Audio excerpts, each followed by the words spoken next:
Singapur, considerada una de las ciudades y países más ricos del mundo, uno de los países con mayor calidad de vida, también uno de los más limpios, más sostenibles, los sueldos más altos, los mejores trabajos, todo lo que sueñas básicamente lo tienes en esta ciudad, porque es la ciudad del futuro. Y es que con todas estas condiciones, ¿quién no querría vivir aquí, no? Pero desgraciadamente no todo siempre es tan bonito y aquí hay una verdad que nunca te han contado. Si empezamos por el principio, Singapur hace menos de 60 años no era nada.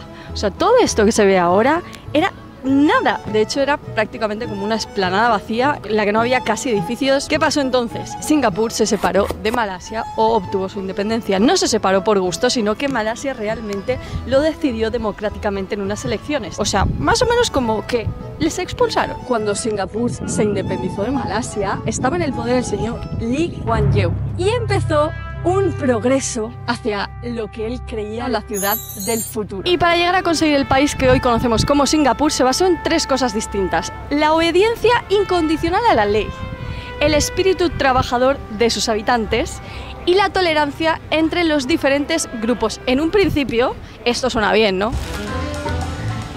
Os voy a hacer un súper breve resumen de cómo funciona la sociedad en Singapur.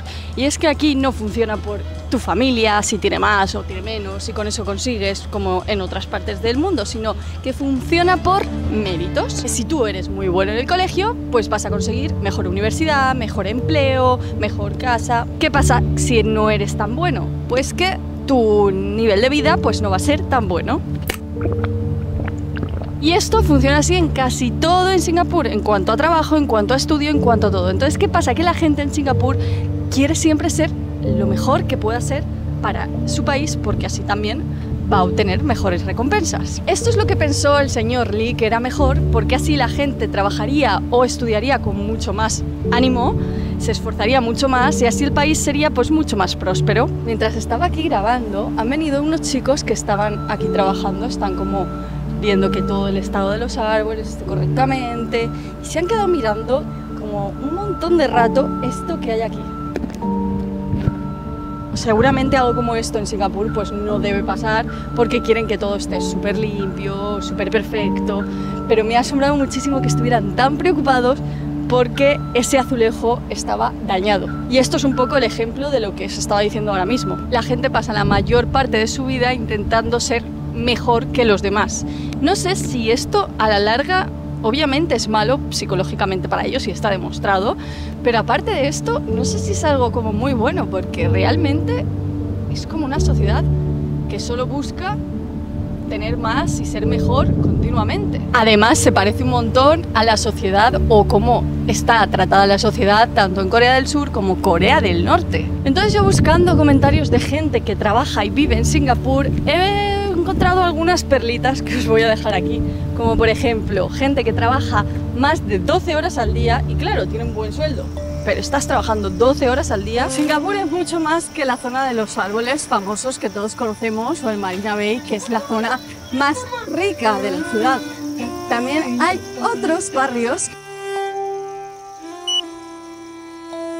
como por ejemplo en el que estoy ahora, que es Little India. Y es que Singapur está compuesto por distintas etnias, entre ellas china, indios y malayos. Y quizás esto no se parezca tanto a lo que estáis acostumbrados a ver en Singapur, pero es otra realidad de Singapur que también existe. Uno de los principales problemas de la ciudad o del país es que es muy pequeña. Alguna de las cosas que han tenido que hacer es comprar tierras a países vecinos o incluso crear nuevas islas artificiales comprando arena a otros países vecinos. Han tenido bastantes denuncias sobre esto, como abuso de querer crear nuevas tierras o nueva superficie para el país. Otro de los problemas principales por esto es que había muy poca vivienda, carísima.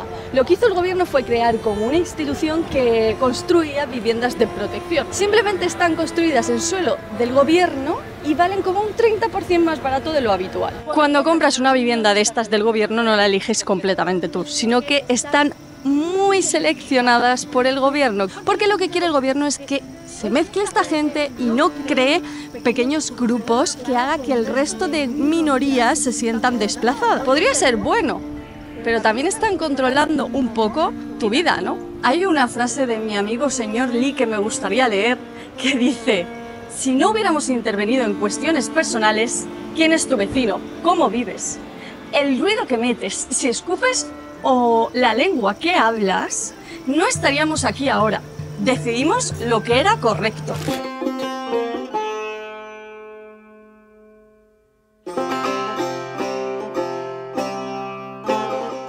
Y si antes estábamos en la Little India, ahora mismo estamos en el barrio musulmán, es decir, de la gente malaya, porque en Singapur hay una población, una pequeña parte de la población que es malaya y obviamente estos son musulmanes. Y otra de las perlitas que soltó el señor Lee decía que para la convivencia y el progreso económico se requería sacrificar algunas libertades. Y por eso en Singapur hay tantas leyes súper estrictas. Incluso llegó a decir... Y es que incluso te decía cómo tenías que lavar tu propio lavabo. Ahora hay un montón de leyes absurdas que tiene esta ciudad, como por ejemplo no vender, ni masticar, ni comer chicle, porque ensuciaríamos el suelo. Cruzar imprudentemente la calle es una ley que te puede multar con una cantidad de dinero excesiva. Otra de las cosas que me deja loca que estén prohibidas es besarse en las calles de forma intensa. Es decir, le puedes dar un piquito a tu pareja, pero no te puedes besar con él de forma intensa porque sería como demasiado para esta sociedad. Tampoco puedes conectarte al wifi de otra persona sin permiso. A mí me da miedo porque a veces me aparecen líneas allí wifi gratuitas o que no tienen cifrado, pero digo, ¿y mí si me meto yo? Y luego es de una persona y acabo en la cárcel. Porque la mayoría de estas leyes o muchas de estas leyes también conllevan cárcel y no solo multas. O que las leyes no solo están en la calle, porque tampoco puedes ir desnudo en tu casa, que se considera pornografía. Otra de las cosas locas que tiene Singapur es que hay una multa si no tiras de la cadena en un baño público o te orinas en ascensores, que esto lo veo normal, quien va a mearse en un ascensor. Lo que pasa es que tienen un detector de orina en los ascensores y si detectan que alguien se está meando, las puertas se bloquean y te quedas atrapado hasta que llega la policía.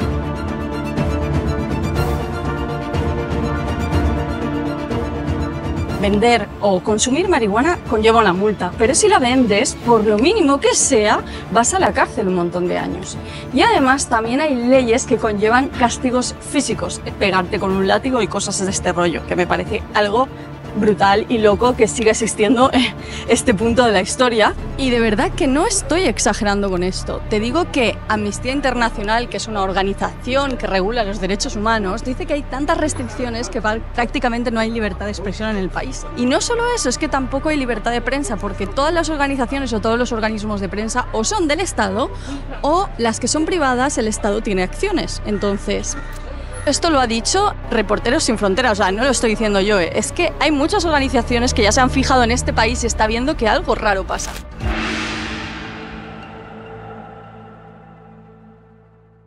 Y he vuelto a traeros a otro barrio, ahora Chinatown, que es el único barrio que me faltaba más famoso de Singapur.